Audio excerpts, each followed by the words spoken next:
तून त्यांनी अनेक इनोव्हेटिव्ह प्रॉडक्ट्स विकसित केलेले आहेत आणि उद्योग क्षेत्रामध्ये आपली वेगळी छाप उमटवलेली आहे। तर 2010 पासून त्यांनी आपलं संपूर्ण लक्ष हे वॉटर कंडिशनिंग या क्षेत्रावर केंद्रित केलेलं आहे। पाण्याच्या गुणवत्तेमध्ये सुधारणा करणाऱ्या अत्याधुनिक टेक्नॉलॉजीमुळे शेतकरी, उद्योग आणि सर्वसामान्य जनतेला खूप मोठा फायदा होतोय। तसंच भारत सरकारकडून त्यांना त्यांच्या या उत्पादनांसाठी, या संशोधनासाठी पेटंट देखील प्राप्त झालंय। तर वॉटर कंडिशनिंग मध्ये असं पेटंट मिळवणारी ही एकमेव कंपनी आहे। तसंच खारघर, नवी मुंबई इथं त्यांनी अत्याधुनिक मॅन्युफॅक्चरिंग युनिट सुद्धा उभारलेलं आहे आणि आज त्यांच्या नेतृत्वाखाली त्यांच्या लीडिंग कॅपॅसिटी मध्ये एक खंबीर टीम सध्या 30 पेक्षाही जास्त डीलर्सचं जाळं तयार झालेलं आहे। संपूर्ण राज्यभर, महाराष्ट्रभर हे जाळं कार्यरत आहे आणि गिरीशजी हे केवळ यशस्वी उद्योजक नाहीये, तर जमिनीशी जोडले गेलेले संशोधक सुद्धा आहेत। शेतीसाठी केवळ मुबलक प्रमाणात आणि चांगलं आणि हे पाणी जे ते कसं देता येईल आपल्याला आणि जमिनीची गुणवत्ता सुद्धा या पाण्याच्या बरोबरच कशी टिकवता येईल यासाठी सुद्धा ते सखोल अभ्यास करतात आणि संशोधन करतात। तसंच याच संशोधनाच्या आधारे दीर्घकाळ टिकणारी वॉटर कंडिशनिंग सिस्टम गिरीश सरांनी तयार केलेली आहे। गिरीशजींचं हेच संशोधन आणि हेच तंत्रज्ञान अनेक शेतकऱ्यांना सुद्धा अत्यंत उपयुक्त ठरतंय आणि म्हणूनच आजच्या पुढारी आयकॉन्स या शो मध्ये आपण बोरवेलचं पाणी वाढवणारं अत्याधुनिक तंत्रज्ञान ऑटोफिल वॉटर कंडिशनर या विषयावर चर्चा करणार आहोत। चला तर मग जाणून घेऊयात याच ऑटोफिल कंडिशनर विषयी, वॉटर कंडिशनर विषयी। गिरीश सर, पुन्हा एकदा आमच्या स्टुडिओमध्ये स्वागत। सर, खरं तर खूप इंटरेस्टिंग टॉपिक आहे हा। खरं तर शेतकरी जिथे जिथे शेती आहे किंवा जिथे जिथे त्याची जमीन आणि त्या प्रदेशाचं जसं जसं पाणी आहे ते वापरतो आणि त्याच्यातनं जे काही पिकतं ते पिकवतो आणि आपला उदरनिर्वाह करतो। पण काळाच्या ओघात हे लक्षात येत नाही की या पाण्यामुळे सुद्धा जमिनीची सुपीकता त्याच्यावर परिणाम करू शकतो, परिणाम होतो। तर याचीच ह्या संकल्पनेला किंवा याच्यावरच एक छान उपाय तुमच्याकडे आहे आणि वॉटर कंडिशनिंग असं त्याचं नाव आहे। तर वॉटर कंडिशनिंग विषयी सांगा, ही संकल्पना आणखी जरा विस्ताराने सांगा। 1998 ला आमची कंपनी तयार झाली। त्यानंतर 2010 ला आम्ही मॅग्नेटिक फ्युएल्सवर नावाचं एक प्रोडक्ट बनवलं। तर ते प्रोडक्ट बनवताना त्याचं काही मार्केटिंग जमलं नाही। मग त्या प्रोडक्टमध्ये करायचं काय असं झालं आणि मग त्यावेळी इंटरनेटवरती शोध सुरू झाला। त्या शोधामधनं एक नाव आलं magnetic water, magnetic water for health, magnetic water for agriculture. मग मॅग्नेटिक वॉटर फॉर ॲग्रिकल्चर हे शोधताना असं लक्षात आलं की एक प्रकारची अलिबाबाची गुहा उघडली गेली आणि मग लक्षात आलं की ह्याचा काहीतरी फार मोठा चांगला इम्पॅक्ट आहे। मग 2010 ते 2011 पर्यंत संशोधन झालं। 2011 नंतर आमची संजीवदादा मानेंची भेट झाली की जे ऊस संजीवनी ग्रुपचे संस्थापक आहेत। मग त्यांनी सांगितलं की ह्याला खूप चांगला स्कोप आहे, फक्त तुम्ही कन्सिस्टंटली याच्यामध्ये काम करा आणि हे 2-3 वर्षाचं काम नाही, हे एका पिढीचं काम आहे, म्हणजे हे तुमच्या पुढच्या पिढीसाठी आहे। आणि त्याच्यातनं जन्म झाला वॉटर कंडिशनरचा आणि आपल्या कंपनीचं नाव ऑटोफिल सिस्टम असल्यामुळे त्याचं आता नाव झालं ऑटोफिल वॉटर कंडिशनर। असा तो त्यातला प्रवास आहे त्याच्यामध्ये। आणि याच्याबद्दल सांगायचं म्हटलं तर शेतीमध्ये आपल्याला लाखो लिटर पाणी लागतं। म्हणजे जर तुम्ही एक ॲव्हरेज शेतकरी महाराष्ट्रामधला बघितला, मग तो कुठल्याही भागातला असेल, तर तुम्हाला साधारणपणे तुम्हाला 5 HP पंपाला एका तासाला 50,000 लिटर आणि 8 तास तुमच्याकडे लाईट असते, सोलारमध्ये 9 तास असते, तर तुम्हाला 4-4.5 लाख लिटर पाणी लागतं। मग 4-4.5 लाख लिटर पाण्याची ट्रीटमेंट कशी करणार? मग त्याच्यासाठी कुठलीही सिस्टीम नाही आहे। आरओ प्युरिफायर आहे, पण आरओ प्युरिफायर तुम्हाला फक्त पिण्याच्या पाण्यासाठी उपयोगी पडू शकतो। दुसरा एक सॉफ्टनरचा प्लांट येतो, तो सॉफ्टनरचा प्लांट आपण घरगुती याच्यामध्ये वापरतो, पण त्याच्यानंतर होतं असं की त्याच्यामध्ये मिठाचं पाणी तयार होतं, ते शेतीला देता येत नाही। मग शेतीला, म्हणून आमचे संजीवदादा माने नेहमी म्हणतात की आम्ही शेणखताला पर्याय शोधला आणि शेणखताला पर्याय सापडल्यानंतर आम्ही बघितलं आणि आमच्या लक्षात आलं की शेणखताला पर्याय आहे आणि तो म्हणजे शेणखत। तसं वॉटर कंडिशनरला पर्याय वॉटर कंडिशनर आहे। अच्छा अच्छा, अशी याची बेसिक माहिती आहे। अच्छा, म्हणजे प्रचलित ज्या पद्धती आहेत त्याच्यापेक्षा ही पद्धत वेगळी कशी काय? त्या प्रचलित पद्धतीमध्ये पहिली पद्धत येते आरओ फिल्टर, जी चांगलीच आहे, प्रश्न नाही, पण ती पिण्याच्या पाण्यासाठी उपयोगी आहे। दुसरा सॉफ्टनर येतो, रेझिन सॉफ्टनर, त्याच्यामध्ये तुमच्या पाण्याचं रूपांतर हलक्या पाण्यामध्ये होतं, पण तुम्हाला खूप मेंटेनन्स येतो आणि ते घरगुती वापरासाठी आहे। शेतीचा विचार केला तर शेतीमध्ये सँड फिल्टर, डिस फिल्टर, त्याच्यानंतर मेश फिल्टर, हे सगळे फिल्टर येतात। पण त्या फिल्टरमध्ये प्रॉब्लेम असा असतो की ते फक्त डोळ्याला दिसणाऱ्या गोष्टींसाठी आहेत। म्हणजे तुम्ही जर का त्यामध्ये माती आहे, काळी कचरा आहे, शैवाळ आहे, शेवाळचे धागे आहेत, त्याच्यासाठी तुम्हाला उपयोगी पडू शकतो, पण तुम्हाला कुठल्याही विरघळलेल्या क्षारांसाठी उपयोग नाहीये। आणि इथेच याचं वेगळेपण आहे की ही जी काही पद्धत आहे ही फक्त आणि फक्त विरघळलेल्या क्षारांसाठी आहे। आणि ही पहिली पद्धत अशी आहे की त्याच्यामध्ये एक उदाहरण सांगायचं म्हटलं तर माझ्याकडे छोटंसं युनिट आहे, याच्यामध्ये जर तुम्ही बघितलं तर हे आरपार दिसतं। तर हे आरपार का दिसतं? कारण ही पहिली टेक्निक, पहिलं water conditioner as a technology आहे की ज्याच्यामध्ये तुमच्या पाण्याचा भौतिक संपर्क होतच नाही। त्याच्यामध्ये. आता ह्याच्यासाठी एक सोपं उदाहरण सांगेन की आपण मायक्रोवेव्हमध्ये पिझ्झा गरम करतो, पण मायक्रोवेव्हमध्ये पिझ्झा गरम करताना आमचा सगळ्यांना प्रश्न असा आहे की मायक्रोवेव्हमध्ये कुठलीही जाळ नाही, गॅस नाही, मग पिझ्झा गरम करतो कोण? तर त्याच्यामध्ये मायक्रोवेव्हज असतात ज्या पिझ्झाला गरम करतात. तसं या आमच्या छोट्या युनिटमध्ये इलेक्ट्रॉनिक आणि मॅग्नेटिक वेव्हज तयार होतात, त्याला सप्लाय द्यायला लागतो आणि त्याच्यामुळे तुमच्या इलेक्ट्रॉनिक आणि मॅग्नेटिक वेव्हजमुळे आतमधले पाण्यातले जे कॅल्शियम मॅग्नेशियम क्षार असतात ते क्षार निष्क्रिय होतो. आपण क्षार काढत नाही, आपण क्षाराचा चिकटण्याचा गुणधर्म काढतो. म्हणून एक आम्ही गमतीशीर उदाहरण सांगतो की मित्रांनो, आपल्याला बंदूक नाही काढायची, आपल्याला बंदुकीची गोळी काढायची. बंदूकची गोळी, बंदूक जर काढली, बंदूक काढणं खूप कठीण आहे कारण ती 6 किलोची आहे, पण गोळी 5 ग्रॅमची आहे. मग आपल्याला कॅल्शियम मॅग्नेशियम क्षाराचा चिकटण्याचा गुणधर्म नाहीसा करायचा आहे. आणि कॅल्शियम मॅग्नेशियम क्षारच का? तर त्याचं एक उदाहरण द्यायचं राहून जाईल की समुद्राच्या पाण्याचा TDS 35,000 आहे. गिरगाव चौपाटीमध्ये, गणपतीपुळे, जुहू चौपाटी, तुम्ही कुठेही जा, तुम्हाला कधीही ती जमीन पांढरी पडलेली दिसणार नाही. तर असं का होतं? याचं कारण त्याच्यामध्ये सोडियम आहे. सोडियम पोटॅशियमला चिकटण्याचा गुणधर्म निसर्गाने दिला नाही आणि तो कॅल्शियम मॅग्नेशियमला दिलाय. आता माझं एक म्हणणं असं की कॅल्शियम मॅग्नेशियमला जर चिकटण्याचा गुणधर्म नसता तर आपला हा टॉक शो झालाच नसता, कारण त्याचा प्रॉब्लेमच नव्हता. असं हे अतिशय जगावेगळं तंत्रज्ञान आहे आणि ते गेल्या 17 वर्षामध्ये आम्ही इतकं पूर्णपणे सिद्ध केलंय की आम्ही सगळ्यांना सांगतो की तुम्ही या तंत्रज्ञानाचा विचार करा, ते शेतीसाठी अक्षरशः वरदान आहे. अच्छा गिरीश सर, एक तुम्ही हे जे पहिलं प्रोडक्ट दाखवलं हे घरगुती वापरासाठी जास्त उपयोगी आहे. म्हणजे आश्चर्य, म्हणजे नवल याचं मला हे वाटतं की हे प्रोडक्ट तर एवढंच आहे, पण त्याचं काम खूप मोठं आहे. एकदम सोपं आहे. हे जे प्रोडक्ट आहे ना, हे जगामध्ये पहिल्यांदा कुठल्या तरी कंपनीने बनवलंय आणि ह्या प्रोडक्टचं आमचं म्हणणं असं आहे की आता कोणी असं म्हणू शकत नाही की मला तुमचं तंत्रज्ञान ट्राय करायचं होतं पण मला ते परवडत नाही. हे फक्त आता ऑन एअर मी तुम्हाला किंमत सांगतो, हे फक्त 1600 रुपयाला येतो, सगळा सेट येतो. आणि याचं कारण असं आहे की हे 1600 रुपयाला हे देण्याचं कारण असं आहे की यांनी सगळे RO फिल्टर हे पूर्ण मेंटेनन्स फ्री होतात. एकच उदाहरण सांगतो, एक सुहास मोहन काळे म्हणून एक आमचे शेतकरी आहेत, ते हे गेल्या 42 महिन्यापासून वापरत आहेत आणि हे वापरल्यानंतर त्यांच्या घरामध्ये RO टेक्निशियनचं येणं बंद झालेलं आहे. त्याला कुठल्या आणि त्याच्यापेक्षा पुढची गोष्ट, गेल्या 3.5 वर्षामध्ये त्यांनी कमीत कमी 1 लाख लिटर पाणी हे RO फिल्टरमधनं जे वेस्ट जातं तर ते पाणी एक्स्ट्रा वेस्ट जाणारं पाणी आहे. 1 लिटरला 1.5 लिटर वेस्ट जातं, ते नॉर्मल आहे. पण एक्स्ट्रा वेस्ट जाणारं पाणी आहे ना, ते त्यांचं वाचलंय. आणि त्यांची आणखी दुसरी चांगली 3000 PPM, म्हणजे आता आपण ज्या स्टुडिओमध्ये बसलोय त्याच्यापेक्षा 60 पटीने जास्त हार्ड वॉटर आहे त्याच्यामध्ये. तर त्या ह्याच्यामध्ये पण RO फिल्टर त्यांचा मेंटेनन्स फ्री आहे. आणि असं युनिट बनवणारी आपली कंपनी, आता हे कशासाठी बनवलं तर याचं कारण असं आहे की ऑटोफिल पहिल्यांदा हा विचार करते की पहिलं तंत्रज्ञान मोठं झालं पाहिजे. गिरीश चंदाने त्याची कंपनी नंतर मोठी होईल, पण हे तंत्रज्ञान मोठं झालं पाहिजे. आणि हे तंत्रज्ञान मोठं करण्यासाठी भगीरथ प्रयत्न जे करायचे आहेत त्याच्यामधला पहिला भाग म्हणजे RO साठी वॉटर कंडिशन. RO फिल्टर सगळीकडे आहेत, पण म्हणजे भारतामध्ये 1 लाख लोक RO फिल्टर बनवतात, करोडो लोक वापरतात, पण असं प्रोडक्ट बनवणारं कोणी नाहीये. आणि ते आम्ही गेल्या 6 वर्षापासून ते विडा उचललाय. त्याच्याप्रमाणे हे दुसरं एक प्रोडक्ट आहे आमचं, ते autofill washing machine water conditioner आहे. याच्यामुळे लोक वॉशिंग मशीन वापरायला लागलेत आणि वॉशिंग मशीनमध्ये कपडे खूप चांगले निघतात. अशा बऱ्याच गोष्टी आहेत. जर शेतीचा विचार केला तर अर्थात पाणी जास्त प्रमाणात लागणार आहे, तर मग त्यासाठी आपण तो TDS कमी करण्यासाठी आपण काय करतो? शेतीमध्ये का वापरता येत नाही त्याचं कारण, शेतीमध्ये तुम्हाला बल्क वॉटर पाहिजे. म्हणजे 1 एकर शेतीला पाणी द्यायचं असेल उसाला किंवा कुठल्याही याला त्याच्यामध्ये, तर तुम्हाला कमीत कमी एका तासाला 50,000 लिटर पाणी लागतं आणि 8 तास लाईट असते. आणि तुमच्याकडे तेवढी शेती असेल तर तुम्हाला कमीत कमी नाही म्हटलं तरी तुम्हाला 4 लाख लिटर पाणी पाहिजे. मग एवढ्या मोठ्या पाण्याच्या ट्रीटमेंटसाठी तुम्ही कुठली पद्धत वापरणार त्याच्यामध्ये? म्हणजे जर का RO वापरायचं म्हटलं तर 4 लाख लिटर पाण्याला 12 लाख लिटर पाणी वेस्ट जाईल आणि त्याचा मेंटेनन्स येईल. बरं, एवढं करून तुम्ही असं काय पिकवणार की तुम्हाला त्याच्यामधनं पैसे, म्हणजे इकॉनॉमिकल झालं पाहिजे. म्हणून शेणखताला जसा पर्याय शेणखत, तसं वॉटर कंडिशनरला पर्याय वॉटर कंडिशनर. आणि शेतीमध्ये एकमेव ट्रीटमेंट आहे वॉटर कंडिशनर. वॉटर कंडिशनिंग हे तंत्रज्ञान इतर तंत्रज्ञानांपेक्षा वेगळं कसं काय ठरत आहे? याचा वेगळेपणा असा आहे की याच्यामध्ये ना, पहिला सर्वात महत्त्वाचा भाग म्हणजे याच्यामध्ये फिजिकल कॉन्टॅक्ट विथ वॉटर होत नाही. अच्छा. म्हणजे आता तुम्ही साधं उदाहरण बघा की साधारणपणे 20-22 वर्षापूर्वी आपण नळाला फरक गुंडाळायचो आणि आपलं पाणी, माती वगैरे क्लिअर होऊन जायचं. आता असं काहीतरी झालंय की पाण्याची ट्रीटमेंट होते, पण पाणी त्याच्यामधनं कुठेही हे होत नाही. म्हणजे परत मला दाखवायचं म्हटलं तर हे बघा, याच्यामध्ये हा पोकळ पाईप आहे पूर्णपणे. तर या पाईपच्या वरती इलेक्ट्रॉनिक आणि मॅग्नेटिक वेव्हज काम करतात. आणि हे वेगळं अशासाठी आहे की पहिलं तंत्रज्ञान आहे की ज्याला देखभाल खर्च नाही, त्याला कुठल्या प्रकारचा मेंटेनन्स नाही. पहिलं तंत्रज्ञान आहे की जे शेतामध्ये पांढरी मुळी वाढवतं. पहिलं तंत्रज्ञान आहे जे माती हलकी करतं, मऊ करतं आणि त्याचा pH आणि TDS त्याचा कमी होतो त्यामध्ये. आणि सर्वात महत्त्वाचं म्हणजे ह्याला वन टाइम इन्व्हेस्टमेंट आहे, हे देखभाल खर्च नाही आहे. म्हणजे याला तुम्ही देखभाल करायचं म्हटलं तरी याच्यामध्ये मेंटेनन्स कॉस्ट 0 आहे. त्याला त्याच्यामध्ये काही इलेक्ट्रॉनिक्समध्ये काही प्रॉब्लेम झाला तर ते रिप्लेस करता येतं, रिपेअर करता येतं. आणि सर्वात महत्त्वाचं सगळ्यांच्यासाठी सांगतो की 100% भारतीय आहे.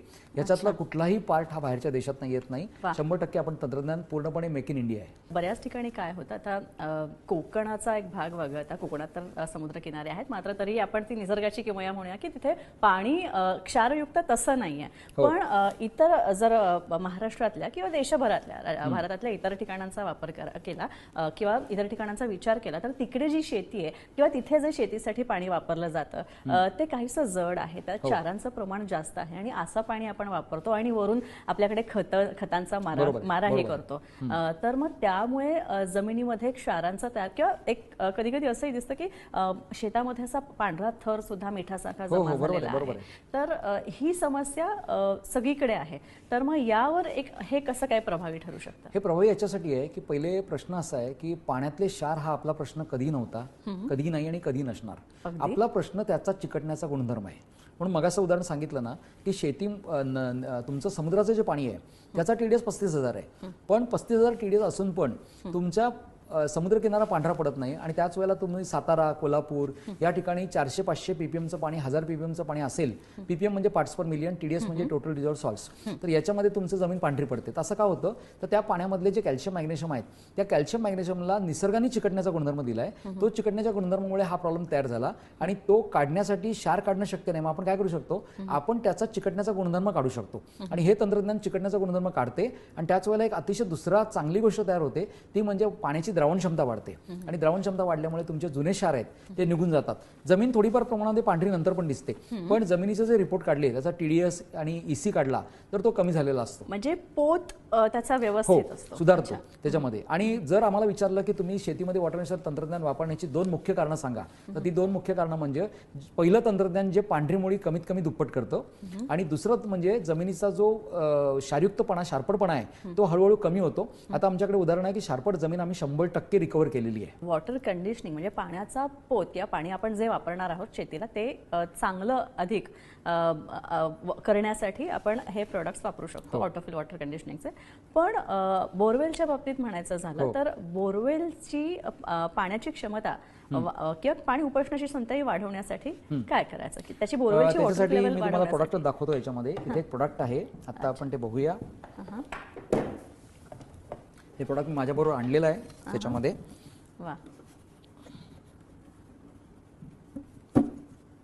हा विषय फार महत्त्वाचा याचा विषय आहे. हे बघा, हे प्रोडक्ट आहे. याच्यामध्ये हा ट्रीटमेंट चेंबर आहे, हे इलेक्ट्रॉनिक सर्किट आहे, हा SMPS आहे, ते त्याचा इंडिकेटर आहे.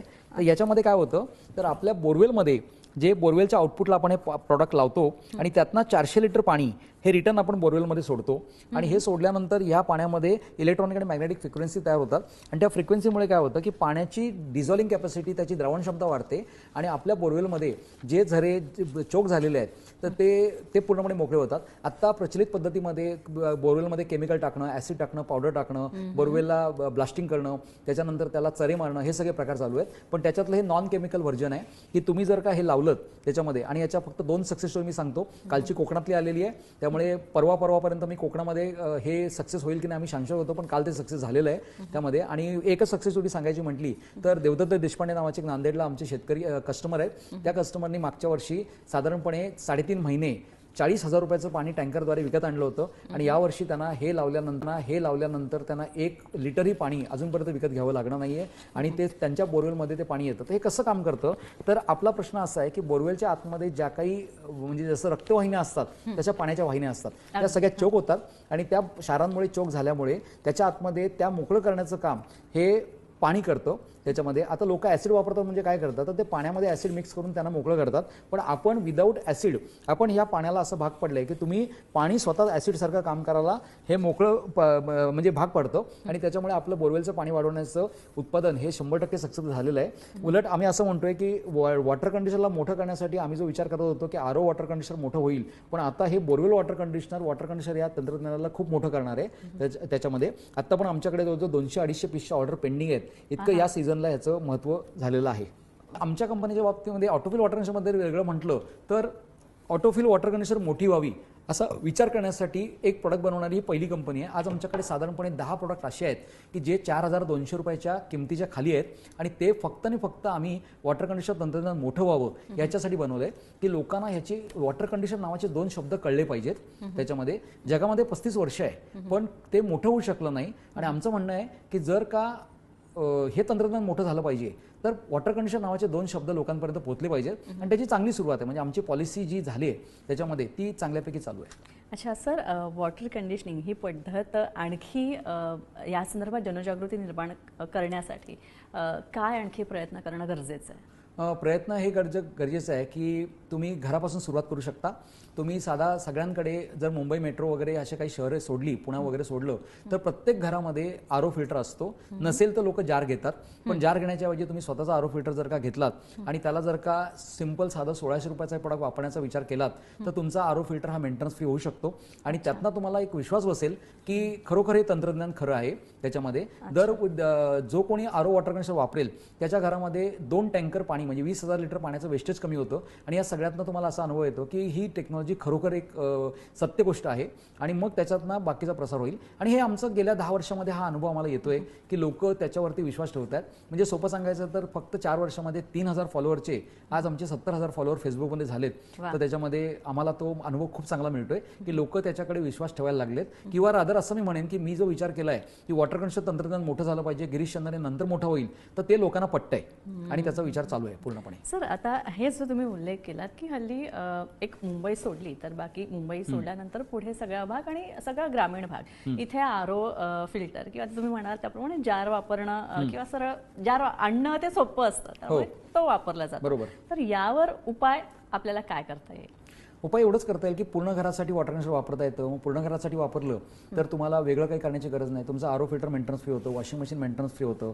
त्याच्यानंतर तुमच्या बोरवेलमध्ये जर तुमची स्वतःची बोरवेल असेल तर त्याला वेगळं युनिट न लावता त्याच टाकीमधलं पाणी जर तुम्ही 200 लिटर खाली सोडलं रिचार्ज करून तुमच्या बोरवेलचा मेंटेनन्स पूर्ण शून्य होतो. अशा पद्धतीने आपल्याला सगळीकडे वापरता येतं त्या याच्यामध्ये. मात्र जे शेतकरी आहेत त्यांच्या बाबतीमध्ये मी सांगेन की शेतीचं आता 20% शेतकरी व भारतातले आणि महाराष्ट्रातले पण हे पूर्णपणे जमिनी शार्पड झालेले आहेत. सांगली, कोल्हापूर, सातारा या याच्यामध्ये आता एक साखर कारखान्याचं मी नाव सांगत नाही पण त्यांनी एक पॅटर्न राबवला आहे की आम्ही तुमच्या शार्पड जमिनी पूर्णपणे मुक्त करून देतो. मग ते पाईपलाईन टाकतायत. आता ते का शक्य झालं? कारण त्यांना पाईपलाईन टाकण्यासाठी जागा आहे आणि त्यांना नदीपर्यंत नेण्याची आहे. ज्यांच्या जमिनीमध्ये पाणी काढण्याची कुठलीही शक्यता नाही, मग त्या लोकांनी काय करायचं? तर त्यांच्यासाठी ऑटोफिल म्हणजे वॉटर कंडिशनर हा शार्पड जमिनींसाठी अक्षरशः एक जादूचा चिराग असं म्हणता येईल इथपर्यंत ते झालंय आणि ते सक्सेसफुल झालेलं आहे. जी तरुण मुलं आहेत किंवा ज्यांना या टेक्नॉलॉजीची आवड आहे, ज्यांना यात रस आहे, त्यांना अप्रोच व्हायचं असतं तुम्हाला, तर तुम्ही काय अपील कराल? मी हेच सांगेन की याच्यामधनं खूप मोठा रोजगार तयार होणार आहे. कारण पाण्याचं जर तुम्ही बघितलं तर ग्रामीण भागामध्ये जार घेणं, आरो प्लांट टाकणं आणि त्याच्यानंतर त्याच्यामध्ये अँटीस्किलंट केमिकल वापरणं हे सगळे प्रकार चालू आहेत. तर त्याच्यामध्ये जर ग्रामीण भागातील तरुण आणि तरुणी हे जर पुढे आले आणि त्याच्यावरती हा विचार करायला सुरुवात केला तर आम्ही त्यांना एक तंत्रज्ञान आता ह्या माध्यमातून तुम्हाला सांगतो की साधारणपणे जर एका घरामध्ये वर्षाला 6,000 रुपये हे जार घेण्यासाठी किंवा आरोच्या फिल्टरच्या मेंटेनन्ससाठी केले जातात. त्याच्याऐवजी आता एक नवीन प्लॅन सुरू झालेला आहे आणि लोकांनी तो केलाय. काही कंपन्या त्याच्यामध्ये आल्यात. ते काय करतात की ते तुमच्याकडनं थोडीशी डिपॉझिट कॉस्ट घेतात आणि वर्षाला साधारणपणे 3,000 ते 3,500 रुपये तुमच्याकडनं रेंट घेतात, भाडं घेतात त्याच्यामध्ये. आणि त्यांचं म्हणणं असं असतं की आता तुमची सगळी जबाबदारी आहे हे आमच्याकडे आहे आणि त्या ठिकाणी जर का तुम्ही हे आमचं 1600 रुपयाचं किंवा ज्या किंमत ठरेल ते प्रोडक्ट वापरलं तर तुमचा मेंटेनन्स हा पूर्णपणे शून्य होतो. आणि आमच्याकडे अशी कमीत कमी आता 100 उदाहरणं आहेत की ते लोक गेल्या 1 वर्षापासून ते 5 वर्षापर्यंत त्यांच्याकडे टेक्निशियनची व्हिजिट येत नाही, त्याला गरज पडत नाही. त्यामुळे हा तरुणींना माझा एक संदेश आहे की तुम्ही या पद्धतीने या फील्डमध्ये येऊन तुम्ही या रिसेल मार्केट म्हणजे या मार्केटमध्ये तुम्ही एक नवीन पायंडा टाकू शकता की त्याच्यामध्ये. आणि त्यातला परमार्थ असा आहे की तुमचं पाणी घरामध्ये जे वेस्ट जातं ते पण तुमचं वाचणार आहे, तुमच्या बोरवेलचं पाणी वाढणार आहे. अशा बऱ्याच गोष्टी आहेत. तर आपण पाहिलं की अत्यंत सुंदर पद्धतीनं वॉटर कंडिशनिंग ही संकल्पना काय आहे आणि हे प्रोडक्ट्स वापरल्यानंतर किंवा हे तंत्रज्ञान जे सरांनी विकसित केलं, गिरीश सरांनी, ते वापरल्यानंतर कशा प्रकारे तुम्ही शेतीसाठी सुद्धा अत्यंत उपयुक्त पाणी आणि तसंच पिण्यासाठी सुद्धा अत्यंत उपयुक्त पाणी कशा प्रकारे मिळू शकता, तेही कमीत कमी खर्चामध्ये आधुनिक तंत्रज्ञानाच्या मदतीने. या संदर्भात आपण विस्तृत माहिती सरांकडून जाणून घेतली. सर, तुम्ही इथे आलात आणि वॉटर कंडिशनिंग बद्दल खूप छान माहिती दिली त्यासाठी खूप पद्धतीनं या संदर्भात आपण विस्तृत माहिती सरांकडनं जाणून घेतली. सर, तुम्ही इथे आलात आणि वॉटर कंडिशनिंग बद्दल खूप छान माहिती दिली त्यासाठी खूप खूप आभार तुमचे. मला मनापासून पुढारी न्यूजनी या अशा विषयावरती कव्हर केल्याबद्दल आमचं मनापासून आभार. कारण हा पाणी आणि पाण्याबद्दलची आत्मीयता ह्याच्याबद्दल आमचा सहभाग नोंदवल्याबद्दल किंवा ह्याच्याबद्दल मला अशी संधी दिल्याबद्दल पुढारी न्यूजचे मनापासून आभार. धन्यवाद. तर आपण पाहिलं की पाणी जर तुम्हाला चांगलं मिळवायचं असेल शेतीसाठी आणि पिण्यासाठी सुद्धा, तर water conditioning, autofill water conditioning हा उत्तम पर्याय तुमच्यासाठी ठरू शकतो. तुम्हाला जर गिरीश सरांचं मार्गदर्शन घ्यायचं असेल तर तुम्ही खाली जे संपर्क क्रमांक दिलेले आहेत त्यांची वेबसाईट सुद्धा आहे, ते नोंद करून घ्या आणि त्यावर तुम्ही संपर्क साधू शकता. सर नक्कीच तुम्हाला योग्य ते मार्गदर्शन करतील. यानंतर या कार्यक्रमात इथेच थांबतो. नमस्कार.